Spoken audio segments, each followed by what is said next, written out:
हाँ देखिए, इसी प्रश्नावली का आपका सवाल है 11 नंबर का। कह रहा है कि 9 सेंटीमीटर भुजा वाले एक घन से काटे जा सकने वाले सबसे बड़े लंबवृत्तीय शंकु का आयतन ज्ञात कीजिए। देखिए, इसमें दिया है 9 सेंटीमीटर भुजा का एक घन है। 9 सेंटीमीटर भुजा वाले घन से काटे जाने वाले बड़े से बड़े शंकु का आयतन क्या करना है, निकालना है।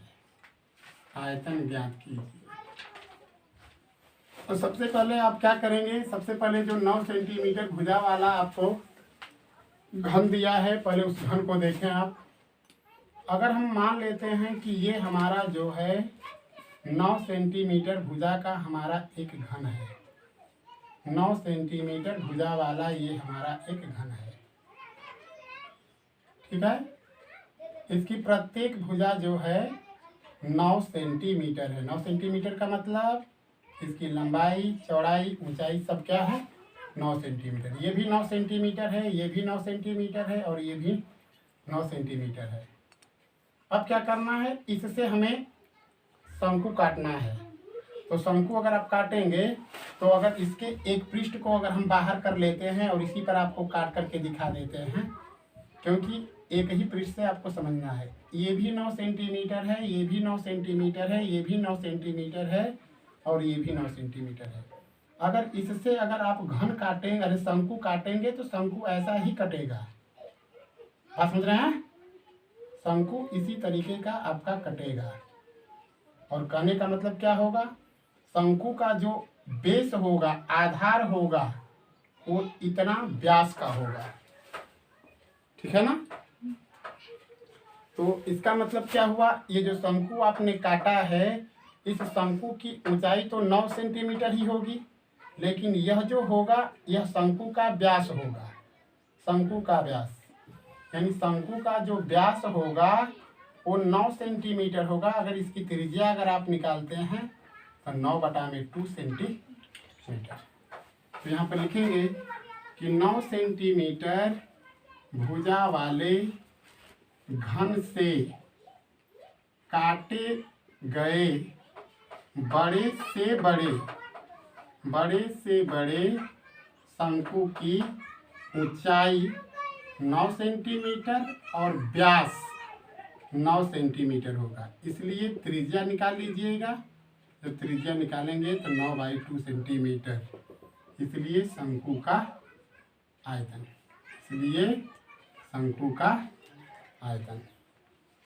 तो शंकु का आयतन हम निकालेंगे तो वही 1/3 पाई r स्क्वायर क्या होगा, h होगा। 1/3 पाई गुणते r का मान रख लेंगे 9/2 का वर्ग गुणते h का मान क्या, 9, ठीक है।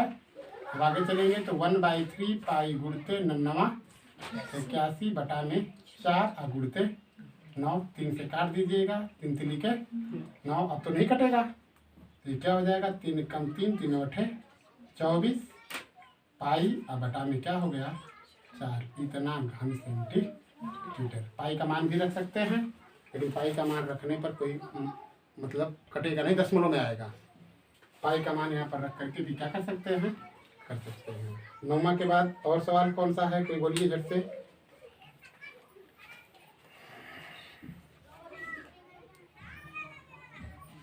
बोलिए, नहीं है अब इसमें किसी का कोई सवाल नहीं है। चलिए तब अब हम चलते हैं गोला की तरफ।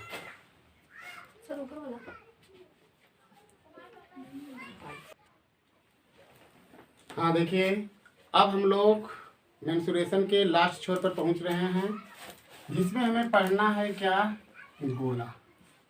क्या पढ़ना है, गोला के बारे में पढ़ना है। कह दिया जाएगा कि यदि, अब गोला भी आपका 2 प्रकार का होता है, ध्यान देना है। एक ठोस गोला होता है और एक खोखला गोला होता है, खोखला गोला। तो सबसे पहले हम चर्चा करने वाले हैं किस गोले के बारे में, ठोस गोले के बारे में। यदि ठोस गोले की त्रिज्या जो है r हो तो अगर यह कोई गोला आप देख रहे हैं, अगर इस गोले की अगर त्रिज्या अगर आपको पता है r, ठीक है, तो इस कंडीशन में आपसे दो प्रश्न किए जा सकते हैं। पहला प्रश्न किया जाता है गोले का आयतन, और इस गोले का आयतन का सूत्र होता है 4/3 पाई r क्यूब, r का क्यूब होता है। और दूसरा चीज आपसे पूछा जाता है गोले का वक्र पृष्ठ, इसका सूत्र होता है 4 पाई r का वर्ग, ठीक है। अब यह जो हमारा गोला है, अगर इसको काट करके अगर अर्ध गोला कर दिया जाए, यानी यही गोला है लेकिन इसके आधे अगर भाग की केवल चर्चा करने की बात आएगी इस तरीके से, जबकि इसकी त्रिज्या भी क्या है, आर ही है। तो ये हमारा जो आकृति देख रहे हैं, ये किसी पूर्ण गोले का आधा हिस्सा है, यानी अर्ध गोला है। इस कंडीशन में पहला चीज बनता है कि अर्ध गोले का आयतन, तो कन्फर्म है कि आपने इस पूरे गोले का ही आधा भाग लिया है, तो कन्फर्म है कि इसका जितना आयतन होगा ऊपर उसका आधा कर देंगे तो अर्ध गोले का आयतन निकलेगा। तो ये 4/3 है, अगर इसका आधा करते हैं तो 2/3 पाई r का क्यूब, ठीक है। दूसरा इसका सूत्र बनता है अर्ध गोले का वक्र पृष्ठ, तब अर्ध गोले का वक्र पृष्ठ करेंगे तो जो ये पूरा गोले का वक्र पृष्ठ है इसका आधा कर देंगे, तो कन्फर्म है कि इसका मान 2 पाई r का क्या होगा, वर्ग होगा। लेकिन एक इसमें अलग से सूत्र बनता है कि अर्ध गोले का संपूर्ण पृष्ठ, अब यहाँ पर बात आती है कि अर्ध गोले का संपूर्ण पृष्ठ क्या होगा। अगर यह आपका गोला है, ठीक है ना, तो कन्फर्म है कि अगर इसको बीचों बीच अगर काटेंगे तो इसका जो यह बेस मिलेगा आपको, यह बेस वह एक वृत्त के आकार का मिलेगा। जैसे कोई ठोस गोला है, अगर उसको बीचों बीच अगर काटेंगे तो एक तो ऊपर सतह मिलेगी ना जो वृत्त के आकार की होगी। तो अगर आपसे पूछेगा अर्ध गोले का वक्र पृष्ठ, तब तो आप उसका सूत्र लगाएंगे 2 पाई r का वर्ग। लेकिन अगर वही पूछ देगा कि अर्ध गोले का संपूर्ण पृष्ठ, तब आपको क्या करना होगा, ये जो वक्र पृष्ठ है केवल इस आकृति का पृष्ठ बताया गया है, बात समझ रहे हैं ना, इस आकृति का क्षेत्रफल बताया जा रहा है।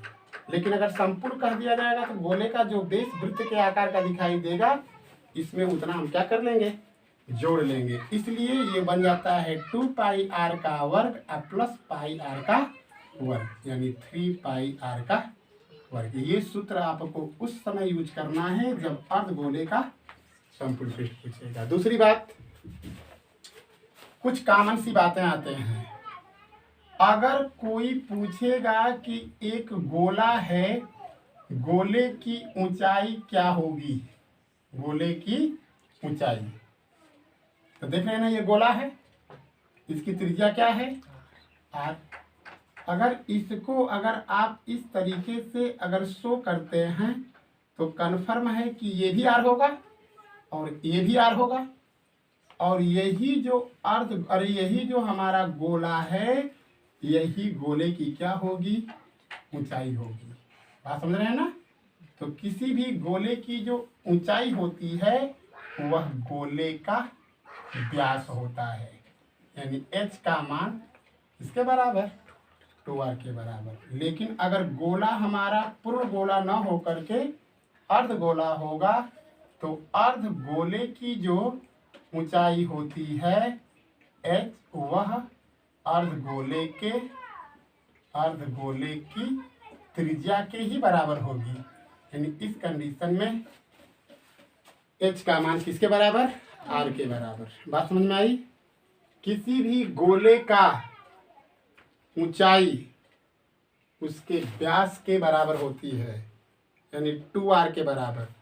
और गोला अगर आपका अर्धगोला होगा तो इस अर्धगोले की जो यह ऊंचाई होगी ये कन्फर्म है कि इसकी त्रिज्या के ही क्या होगी, बराबर। इस कंडीशन में h का मान किसके बराबर होगा, r का बराबर होगा। ठीक है, तो इस चीज़ को आपको समझना है और इसी से रिलेटेड ठोस गोले का प्रश्न आपसे किया जाएगा। लेकिन उसके बावजूद अब आपको खोखले गोले का भी मतलब सूत्र आपको देना है। ठीक है, तो पहले इसको राइट डाउन कर लीजिए, तब आगे हम खोखले गोले का सूत्र आपको देते हैं। हाँ देखिए, अब हम लोग चल रहे हैं खोखले गोला की तरफ। तो ये देखिए, ये जो हमारा खोखला गोला होता है, खोखला गोला, इसको खोखला गोला न कह करके एक दूसरे भी शब्द से पुकारा जाता है, जिसको हम बोलते हैं गोलीय कोश। गोलीय कोश। अब इस पे चर्चा करते हैं। देखिए, जब भी हमारा खोखला गोला होगा तो कन्फर्म है कि उसमें हमें 2 संकेंद्रीय वृत्त दिखाई देंगे इस आकार का। समझ रहे हैं ना, बात समझ रहे हैं? इस आकार का हमें गोलीय कोश दिखाई देता है, यानी जिसको हम क्या बोलते हैं, खोखला गोला के नाम से जानते हैं। इस आकार का यह आपका खोखला गोला है। तो कन्फर्म है कि खोखला गोला का ये जो अंदर वाला आप हिस्सा देख रहे हैं, हमने कहा कि खोखला गोला 2 संकेंद्रीय वृत्त से मिलकर बना होता है। एक को हम आंतरिक त्रिज्या बोलते हैं और एक को क्या बोलते हैं, बाह्य त्रिज्या बोलते हैं। अगर इसको मान लेते हैं कि यदि खोखले गोले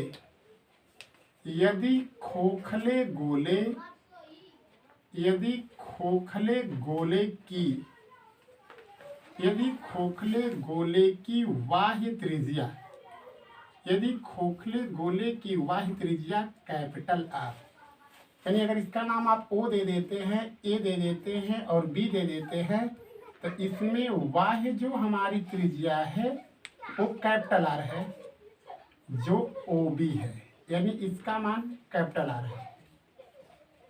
और जो आंतरिक त्रिज्या उसको हम स्मॉल r से प्रदर्शित करते हैं, जो हमारा क्या है, OA है। तो देखिए, ये जो हमारा खोखला गोला बनाया गया है, या जो हमारा यह गोलीय कोश है, इसमें यह जो r त्रिज्या का ये जो गोला नीचे देख रहे हैं अंदर, ये हमारा क्या है, खाली है। ठीक है ना, क्योंकि उसको बनाने में कोई धातु इस्तेमाल नहीं की गई है। आप समझते हैं? अब इस गोलीय कोश में ये जो स्थान आप देख रहे हैं, यह गोलीय कोश की मोटाई है। अगर गोलीय कोश की अगर आपसे कोई मोटाई पूछेगा तो क्या करेंगे आप, कैपिटल R में से स्मॉल r को क्या कर देंगे, घटा देंगे।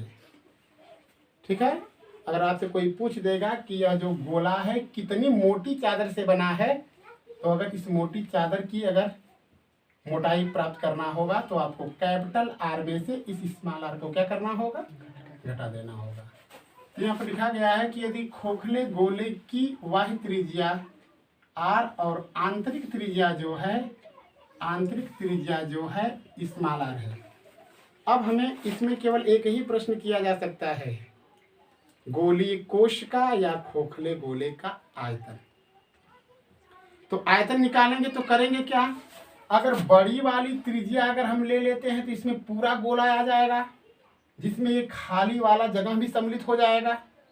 तो एक बार हम करते हैं कि बड़े वाले गोले का त्रिज्या आयतन निकाल लेते हैं और एक बार इस त्रिज्या से आयतन निकाल लेते हैं। तो ये जो स्मॉल r वाली त्रिज्या होगी वो खोखले स्थान यानी खाली जगह वाले आकृति का आयतन निकल जाएगा, और कैपिटल R वाले आयतन में से इस आयतन को हम क्या कर देंगे, घटा देंगे। ठीक है ना। तो सबसे पहले आपको लिखना होगा खोखले गोले का आयतन, तो इसमें करना क्या होगा, हमने आपसे कहा कि जो ये बड़ी त्रिज्या वाला गोला है उसके आयतन में से इस छोटे गोले वाले आयतन को क्या करना होगा, घटाना होगा। तो कन्फर्म है कि 4/3 पाई कैपिटल आर का क्यूब और इन 4/3 पाई स्मॉल आर का क्यूब। तो इसमें से क्या कर सकते हैं, कॉमन करेंगे तो 4/3 पाई हो जाएगा और कॉमन करेंगे तो आर का क्यूब और माइनस स्मॉल आर का क्यूब। ये हुआ आयतन। अब आते हैं, अगर आप इस खोखले गोले को काट देते हैं, अगर आप अर्धगोलीय कोष बनाते हैं, ध्यान से देखिए, अर्धगोलीय कोष अगर बना देते हैं आप, ठीक है, तो कन्फर्म है कि अर्धगोलीय कोष का अगर आयतन आपसे पूछेगा तो इसके आयतन का हाफ कर देंगे। तो कन्फर्म है जी, जब हाफ करेंगे तो अर्धगोलीय कोष का आयतन, तो कन्फर्म है कि इसके पूरे आयतन का आधा होगा। तो कन्फर्म है कि इसका मान 2/3 पाई और कोष्टक के अंदर आर का क्यूब ऋण आर का क्यूब होगा। लेकिन इसका हम वक्र पृष्ठ निकालेंगे तो हम अंदर तो आर त्रिज्या को लिए हैं, लेकिन उसके अंदर तो घुसा नहीं जा सकता है। जो भी हमको पृष्ठ दिखाई देगा तो बहरे बहरे में दिखाई देगा। लेकिन क्या करते हैं कि अगर इस गोले को अगर आप काट अगर देते हैं, सपोज दैट आपने गोले को काट दिया, जो ही आप गोले को काटेंगे आपको इस आकार की संरचना क्या होगी, दिखाई देगी। दिखाई देगी कि नहीं दिखाई देगी, दिखाई देगी, ठीक है ना। जब यह इस तरीके से बंद था तब तो हम इसके अंदर वाले भाग को नहीं देख पा रहे थे जो खाली था, लेकिन जब उसको हम काटेंगे तब तो देख सकते हैं। तो जो इस तरीके का अगर अर्धगोला अगर आपको अर्धगोलीय कोष प्राप्त हुआ तो उसका आयतन इस सूत्र से आप निकाल लेंगे। लेकिन अब इस कंडीशन में अगर आपसे पूछेगा संपूर्ण पृष्ठ क्या कीजिए, ज्ञात कीजिए, तब क्या करेंगे, तब क्या करेंगे, अब देखिए आपको बतलाते हैं।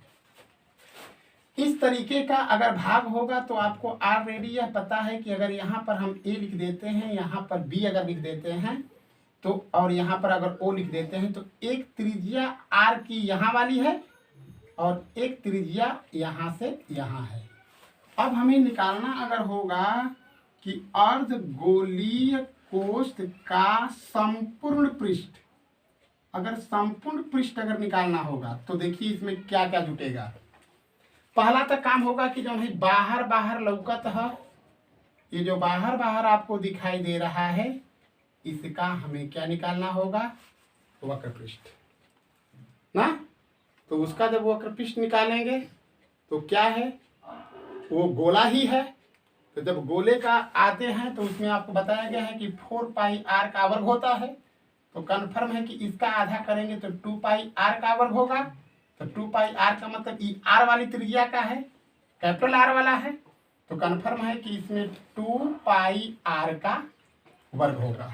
पहली बात ध्यान देना है। दूसरा क्या होगा, 2 पाई आर के अलावा ये जो अंदर का खाली वाला भाग है वो भी तो जगह निकल रही है, वो भी तो दिख रही है। वो किस त्रिज्या की है, आर त्रिज्या की है। इसमें क्या कर लेंगे, 2 पाई स्मॉल आर का वर्ग को जोड़ लेंगे। और दूसरी बात, जब इसको आप काटे होंगे ना तो जहां वो कटा होगा उसके ऊपर इस तरीके की संरचना बनी होगी कि नहीं।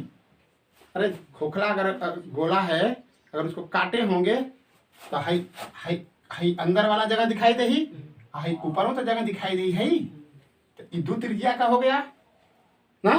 तो इसमें क्या करना होगा, आपको प्लस ऐड कर लेंगे और क्या करेंगे, बाहर वाली जो त्रिज्या वाला गोला था उसके वृत्त के क्षेत्रफल में से आंतरिक वाले वृत्त के क्षेत्रफल को क्या कर देंगे, घटा देंगे। यानी इस कंडीशन में ये हो जाएगा पाई कैपिटल आर का वर्ग ऋण पाई स्मॉल आर का वर्ग। समझ में है ना। तो ये अगर पूछेगा कि अर्धगोलीय कोश का या अर्धगोलीय कोश का संपूर्ण पृष्ठ, तो आपको करना होगा 2 पाई कैपिटल आर का वर्ग प्लस 2 पाई स्मॉल आर का वर्ग और प्लस पाई आर का वर्ग और ऋण पाई स्मॉल आर का वर्ग। तो करेंगे क्या,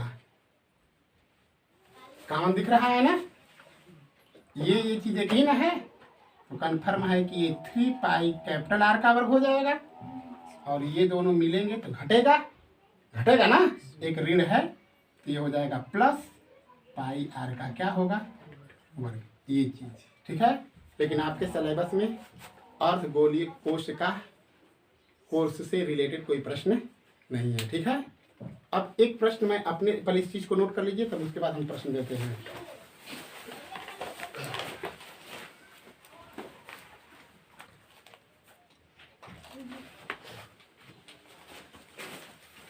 हाँ देखिए इसमें